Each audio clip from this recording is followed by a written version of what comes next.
اب دیکھیے ایسے لکھیں گے اور با کا نقطہ نہیں دیں گے. یہ ہو گیا کب, کاف کے 20 اور با کے 2 یعنی 22. اسی طرح کج, یہ دیکھیے کد یعنی 24, کاہ 25, یہ ہے 26, اور یہ دیکھیے کز 27 اور کاہ 28, کفت 29 اور 30 کے لام, لام جو ہے وہ 30 کے لیے ہو گیا.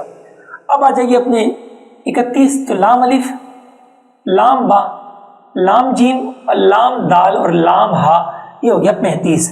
لام واو 36, لام زا, لام ہا لہ اور لت 39 اور میم کے 40. اسی طرح میم الف, میم با, میم جیم مج اور مد لکھیں گے تو 44 اور مہ لکھیں گے تو 45 اور مو لکھیں گے تو 46. مز بغیر نقطے کے ہوگا 47 اور مہ یہ جو ہے وہ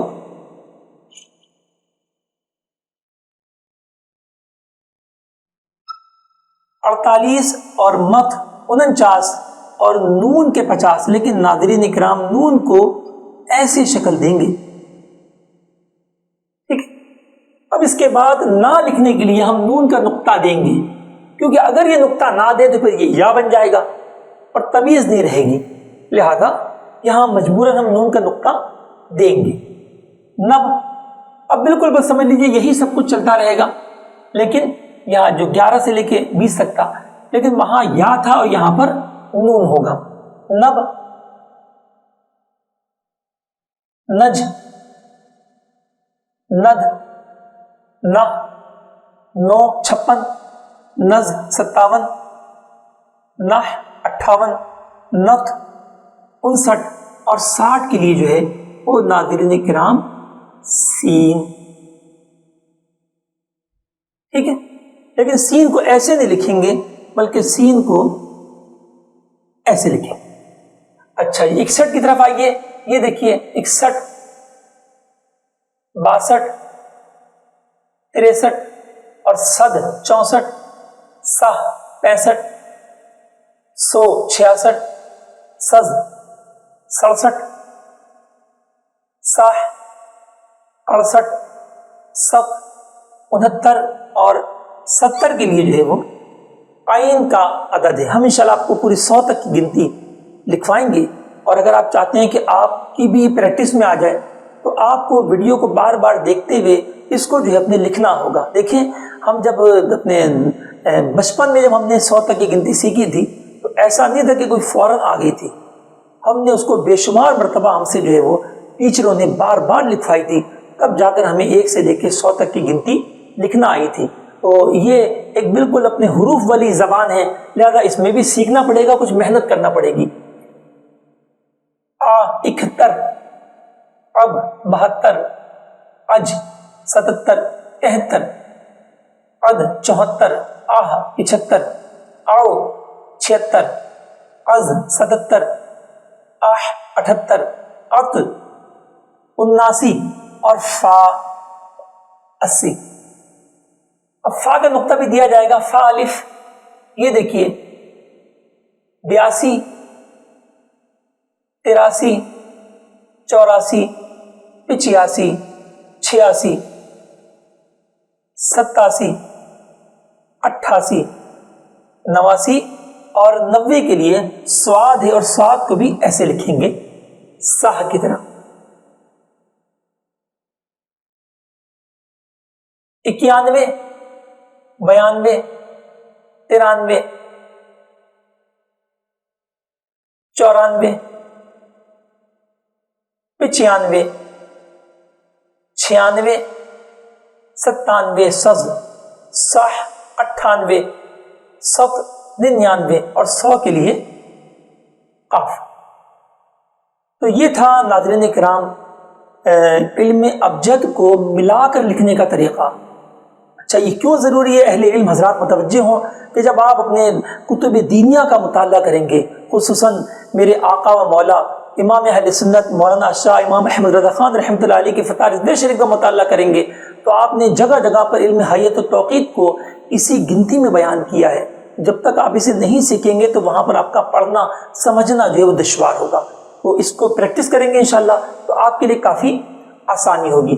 اب دیکھیے کہ اگر ہمیں لکھنا ہو 135، اب ہم کیا کریں گے کہ 100 کے قاف ہوتے ہیں تو یہ ہو گیا قاف، اور 35 کا ہوتا ہے لا، لہذا ہم قاف لام ہا، یہ دیکھیے یہ بن گیا، یہ 135 کے برابر ہو گیا.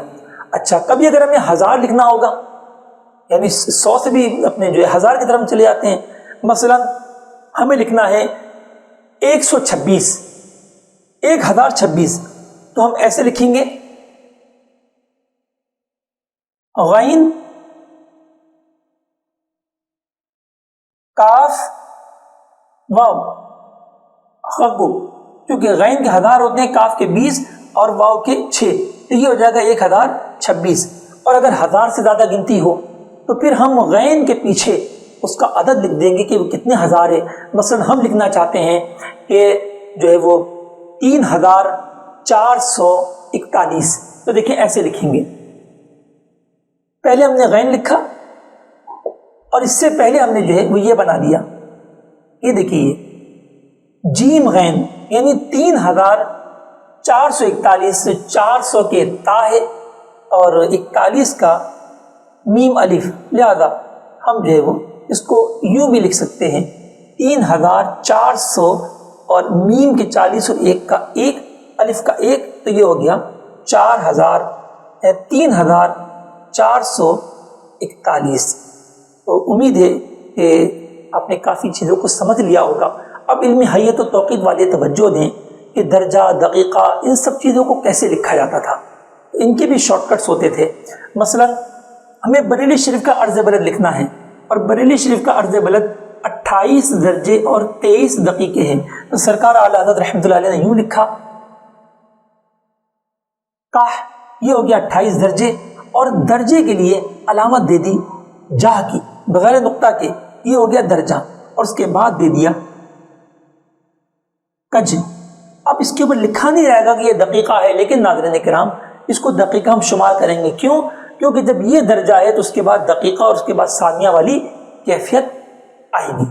ٹھیک ہے، جب یہ درجہ ہے تو لا محالہ یہ دقیقہ ہی ہوگا. اچھا کبھی ایسا بھی ہوتا ہے کہ آخری حرف کو نشان نہیں کر دی جاتی ہے. مثال کے طور پہ ہمیں لکھنا ہے 23 درجے 26 دقیقے اور 34 ثانیے. ہم نے اس کو لکھا کچ کو اور لد. ٹھیک ہے، 23 26 34. اب 34 کے اوپر ہم نے لکھ دیا درجہ دقیقہ ثانیہ، ثانیے کا ہم نے نیا لکھ دیا، دیکھیں نیا. بس اب یہ اشارہ ہے کہ یہ جب ثانیہ ہے تو اس سے ماقبل جو ہے وہ دقیقہ ہوگا اور اس سے ماقبل جو ہے وہ درجہ ہوگا. اسی طرح اعلیٰ حضرت رحمۃ اللہ علیہ گھنٹہ، منٹ، سیکنڈ کو بھی اسی طرح بیان کرتے. مثلا لکھنا ہوتا 6:54 اور 49 سیکنڈ، ایسے لکھتے. واو لکھا، اس کے اوپر جو ہے وہ تا لکھ دیا. یہ ساعت کا جو ہے وہ آخری حرف ہے تا، یعنی 6 ساعت 6 گھنٹے اور 54 منٹ یعنی ند، اور پھر اس کے بعد 49 سیکنڈ، تو یہ ہو گیا مت. یہ دیکھیے ناظرین کرام، یہ جو ہے ہو گیا گھنٹہ، منٹ، سیکنڈ. اس طرح ہمارے بزرگوں نے اس علم کا زبردست استعمال کیا، لیکن آج اس علم سے دوری کی وجہ سے جو ہے وہ اس کے سیکھنے کی وہ رغبت بھی نہیں پائی جاتی اور کتب دینیا کے مطالعے میں دشواری پیش آتی ہے. امید ہے کہ آپ کو علم عادات کا یہ پارٹ 2 بھی پسند آیا ہوگا.